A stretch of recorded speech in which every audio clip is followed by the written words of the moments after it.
Hello friends, मैं आज I हूँ रामानेश्वरम टेम्पल जो 22 किलोमीटर्स की दूरी पर है यादगिरी से। एंड यहाँ पर गोल्डन शिवलिंग है। यहाँ पर अनेकों नाम के शिवलिंग हैं जिसके आप यहाँ दर्शन कर सकते हैं। यहाँ पर आप सब भगवान की सेवा भी कर सकते हैं। यहाँ पर नित्य अन्नदानम भी होता है। यहाँ पर सोने से बना हुआ शिवलिंग है जिसके आप दर्शन कर सकते हैं इस वीडियो में।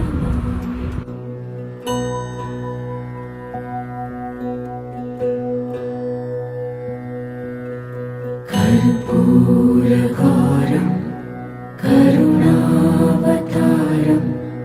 संसारसारं भुजगेन्द्रहारं सदा वसन्तं हृदयारविन्दे भवं भवानी सहितं नमामि।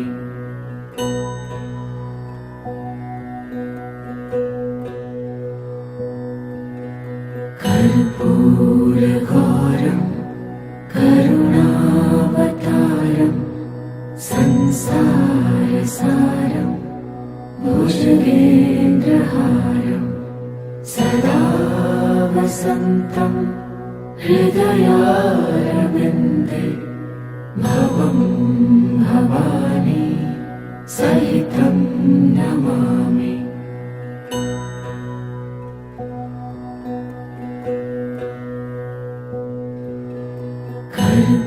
कर्पूरघोरं करुणावतारं संसारसारं भुजगेन्द्रहारं सदा वसन्तं हृदयारविन्दे भवं भवानी सहितं नमामि।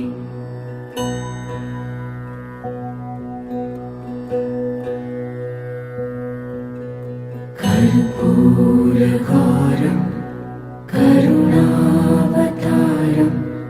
संसारसारं भुजगेन्द्रहारं सदा वसन्तं हृदयारविन्दे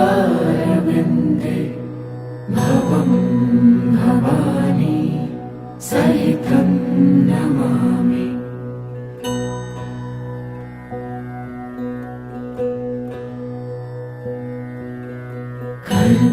कर्पूरघोरं करुणावतारं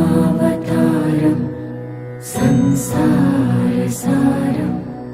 भुजगेन्द्रहारं सदा वसन्तं हृदयारविन्दे भवं भवानी सहितं नमामि।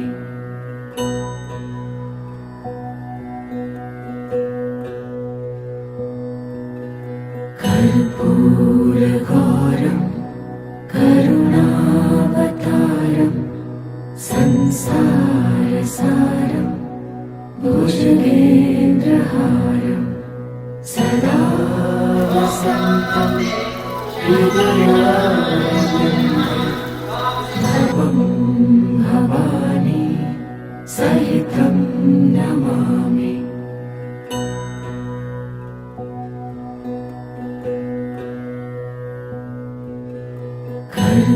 कर्पूरघोरं करुणावतारं संसारसारं भुजगेन्द्रहारं सदा वसन्तं हृदयारविन्दे भवं भवानी सहितं नमामि।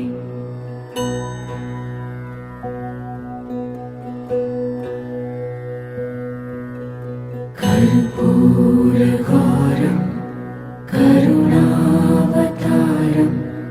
संसारसारं भुजगेन्द्रहारं सदा वसन्तं हृदयारविन्दे भवं भवानी सहितं नमामि।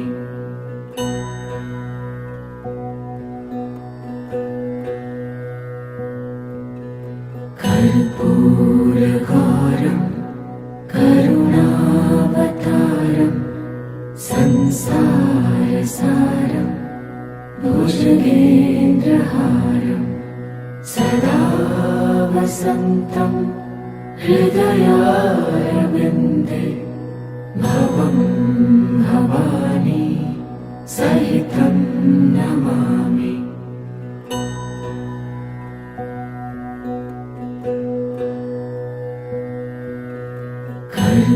कर्पूरगौरं करुणावतारं संसारसारं भुजगेन्द्रहारं सदा वसन्तं हृदयारविन्दे भवं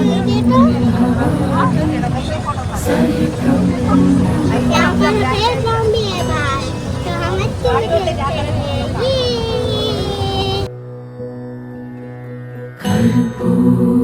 Itu yang penciptaan saya itu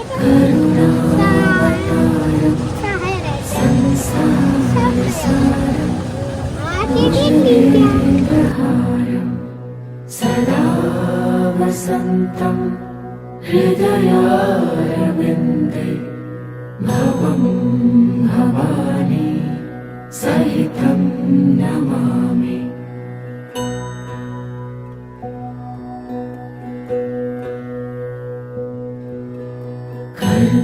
कर्पूरगौरं करुणावतारं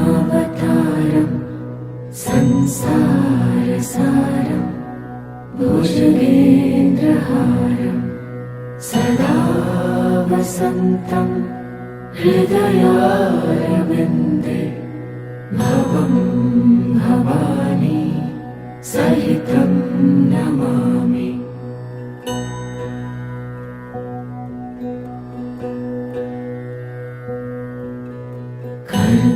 कर्पूरगौरं करुणावतारं संसारसारं भुजगेन्द्रहारं सदा वसन्तं हृदयारविन्दे भवं भवानी सहितं नमामि।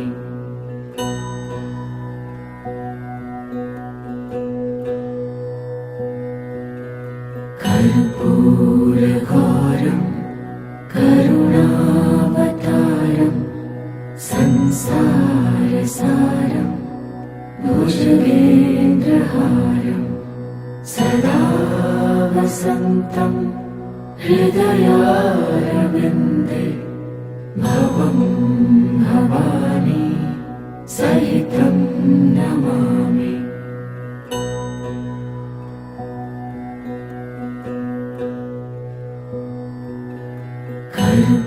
कर्पूरगौरं करुणावतारं संसारसारं भुजगेन्द्रहारं सदा वसन्तं हृदयारविन्दे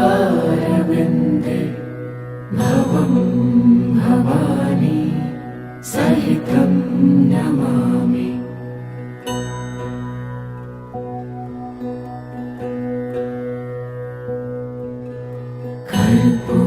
कर्पूरगौरं करुणावतारं संसारसारं भुजगेन्द्रहारं सदा वसन्तं हृदयारविन्दे भवं भवानी सहितं Namami.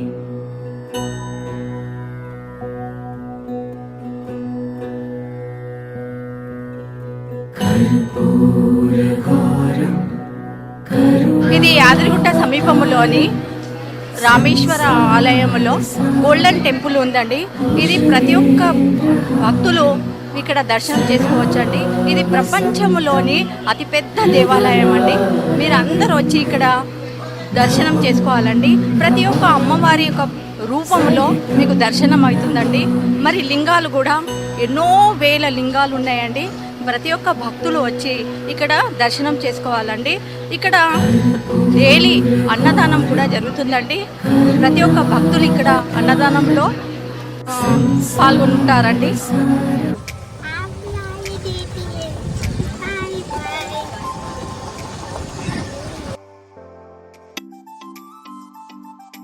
Please do like and subscribe my channel.